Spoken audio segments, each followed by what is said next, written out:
Meron po ako sa inyo si-share. This morning po, paggising ko sa umaga, masakit po yung dibdib ko.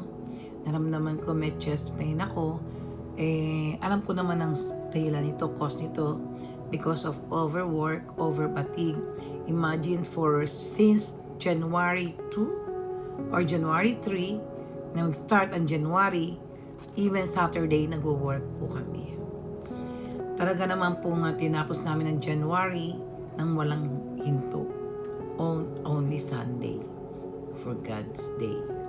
So, naramdaman ko po yun. So, sabi ko, hindi ako tatayo maghapon. Hindi po ako tumayo buong maghapon. Ngayon lang po ako tumayo buhat kagabi. Kasi po, talaga pinahinga ko yung katawan lupa natin. Ang katawan lupa po natin talaga kailangan pahinga. Kaya nga po nakapag-isip-isip ako. Sabi ko, hindi ko kinakailangan magmadali, maghabol. Dahil wala naman po ako hinahabol.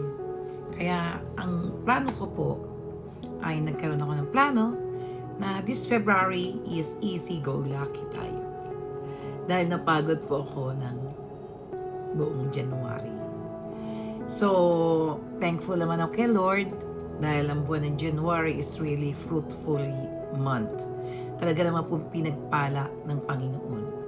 At tong February, this is the harvest time. Ganun lang po yun. Then, tanim na naman po tayo ng March. Pero hindi na ganun kagrabe. So, sabi ko kay Lord,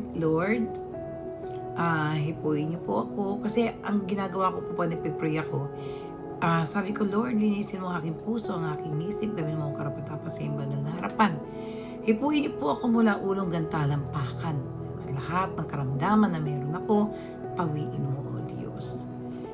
Alam niyo, kung ginagawa niyo lang po yung parati, tayong lahat, mawawalan tayo ng karamdaman. Totoo po yun. Totoong-totoo. Basta nanggagaling sa puso. So, yun po yung share ko sa inyo. Na wala tayong dapat gawin kung hindi tumawag sa Panginoon, magpuri, bigyan natin ng oras ng ating Panginoon. Sabi nga ng mga ibang tao, nalaman nila nagpe-pray, nagagawa ako ng ganitong video.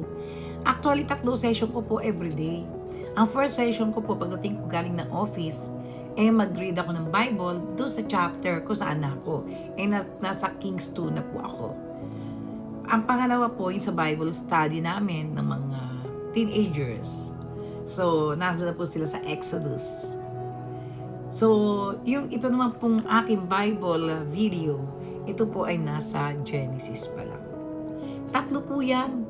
At bago po ako mag-umpisa, pinag-aaralan ko po at binabasa ko ng paulit-ulit para alam ko po kung ano yung sasabihin ko. So sabi nila, bakit? Paano ko raw yan nagagawa?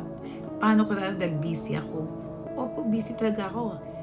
I woke up early morning, maalis ako ng maaga, hindi ako nalilate. I'm very punctual pagdating po sa trabaho ko. At umuwi po ako kahit na gabi na, but still, hindi ko binibigyan ng dahilan na, gabi na, hindi na ako magpe-pray, hindi na ako magba-Bible. Hindi ko po yung binibigyan ng katwiran. Dahil ang katwiran ko, pagdating ko ng bahay, kung 3 hours yun, 3 hours is dedicated to my God. Yung buong gabi ko na yon para sa Panginoon ko yun. Okay?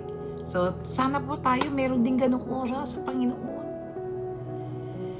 Napakasarap makausap ang Panginoon sa araw-araw at napakasarap maramdaman ng presensya ng Diyos. Kahit may pagsubok, may problema, baliwala po yan. Isipin mo lang, nandiyan si Lord, bahala si Lord. Yan po ang dapat nating isipin parati.